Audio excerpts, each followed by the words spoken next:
Back here on Jiggy Jag TV, also jiggyjagtv.com. I want to thank my good friends at salinapost.com as well. And it is my pleasure to speak with one of my great friends, Cash Hollister, and he had a heck of an event tonight. I'm going to get the hell out of the way and let the people with talent talk. Jump in there, Cash. Tell us about this big show. Man, my name is Cash, if you didn't know, Cash Hollister. Tonight, man, was just a magical night. That's the only way I can describe it. It was a good night.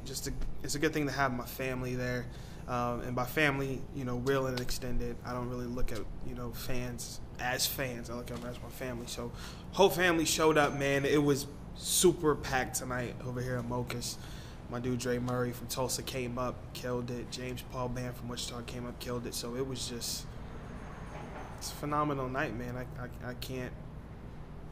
I can't really describe how great it really was. If you weren't there, you suck. But no, it was good though. It was good. Now, tell me about how did you pick some of the people to be on this? Because the performers you had that were on the show were just fabulous. All right, man. I don't know, man. It's a God-given talent, I guess, as far as like what I think, as far as like I have an ear for people, for good music. I believe I do. So, Dre Murray is somebody who I actually was a fan of. Yeah. And I was like, man, at some particular point, we've known each other for about 3 years. Tonight was the first night that we actually met in person. Yeah. Because we talked on Twitter, and then we know people, mutual friends, when I was in Tulsa. So, Dre was just down. So, brought him, and then James Paul Band. I heard them about a year and a half ago, and I was like, man, this dude is completely underrated.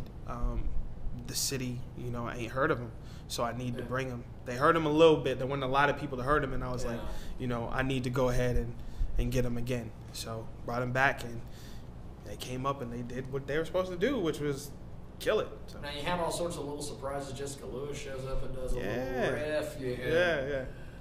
All this. What was the strategy when you sat down and said, "This is what I'm doing"? Well, it was kind of. I know how you do things. Yeah. It was kind of like the way I wanted to do it, and it didn't necessarily happen that way. Yeah. But all the way. But it was like a Cash Hollister and friends. I wanted to bring people that I knew were from different genres to come out and do stuff in a different setting, do something completely different in a coffee house type setting. The city of Salina doesn't really have that, and I just wanted to bring that type of vibe to Mokas. So brought Jessica. She did what she was supposed to do. We're gonna do some stuff too. We originally were supposed to do a cover of something else, but that didn't happen. So, but she did her thing. So now tell me about the production of this whole thing. Talk about the production aspect, because you had 3 musicians. Mm-hmm. You had, I'm assuming, a heck of a. You had to get the setup. What was to get this whole thing put together today, because you guys started like at 5 o'clock and you didn't stop until bell time. Yeah, I actually have a personal assistant now, so he sort of handled most of that. Because I could not.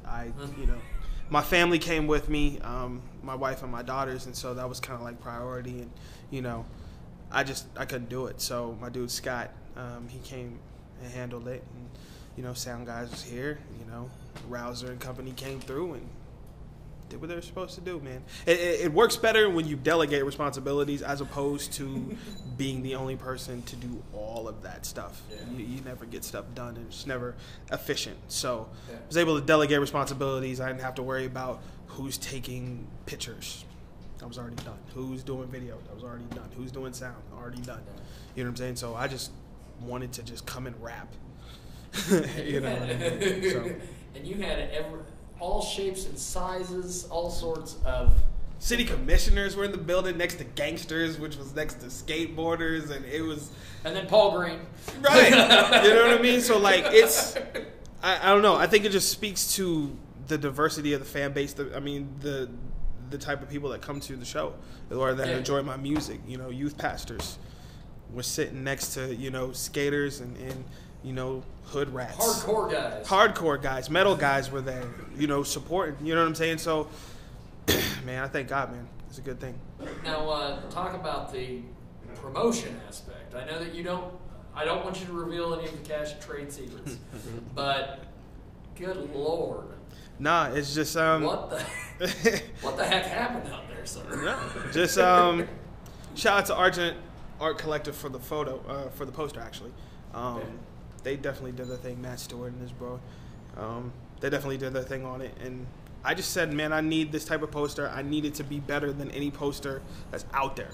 Yeah. So they just put their foot in it, and then we took it and went to work. I got a little street team. They went out and they just did it. You know, like I said, right now, I guess in the stage of my career, I'm not trying to do all of that stuff anymore. It's now about, you know, getting a team together, a solid team that's going to do their job and that are loyal to the position, you know, and are interested in helping me succeed.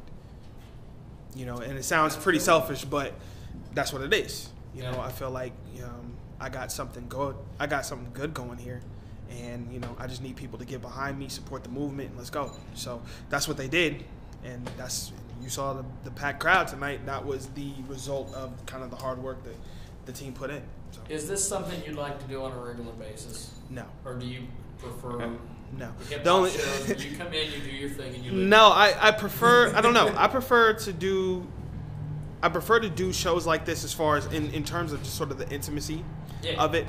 I don't want to do a whole lot of coffee house shows or even hometown shows. Like we purposely do 2 or 3 because we don't want people to get spoiled. We don't want people to get sick of it. Because the moment they say, well, I've heard him before, then it almost destroys the point of even coming out here and doing stuff here for the hometown. So I like the hometown to have that sense of wanting more.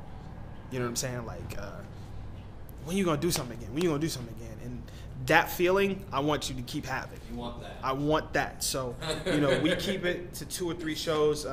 Like I said, we're going to do the Festival Jam this year, and we might do another one in the fall. And if we do, this one is going to be nuts. It's not going to be here at Mokas. I won't even tell you where it's going to be. It's going to be something completely different. It's on a whole other. My mind is already there, you know, for that one. But yeah. So, what do you do after this? I go home and go to sleep. I'm assuming sleep because you had this. Mm-hmm. You had the show last night. Mm-hmm. You had the show Friday. Right. And I think you did did you do a show Thursday? No, I just did a show Friday, Saturday, and today. Just all over the damn place. Yeah, man. And it's just, next week is Boston, and we're. Wow. And then after that is Atlanta, and then the Easter joint in Wichita. And that's the whole family with that. Whole family with that. So it's busy. I'm moving, bro. I'm moving. I said this the year. It's a go hard or go home year for me. You know what I'm saying? So the refreshing's coming out, and people are getting ready for that. So. Is there any secrets or anything that can be told about that? If you were here at the show, you saw one of the secrets. If you were not. You didn't. You did not get to check. Now, wrap up and tell me about this Easter thing. You did a Christmas show. It was huge. Yeah. You ended up becoming part of Chris Barnett's music video on that. Yeah, accidentally. The night hip hop stole Easter. It's sort of a continuation. The night hip hop stole Christmas. It was actually a dope night, epic night, man. It was actually one of the best hip hop shows I've been to in the state of Kansas. It was one of the best hip hop shows I've ever thrown. It was one of the best hip hop shows I've ever rapped at. So it was just like, oh, we got to keep this going. So Easter came up, and we were like, hey, let's steal Easter. You know, so there's that, and we're gonna keep it rolling, man. We got J Tuck coming. We got Manishalom Buckhead. We got Stick Figure from Topeka. I'm trying to think. I don't want to leave anybody out. We got Rebellion, Rebel Un. We got everybody. Marky Nunley once again. Black Jackson.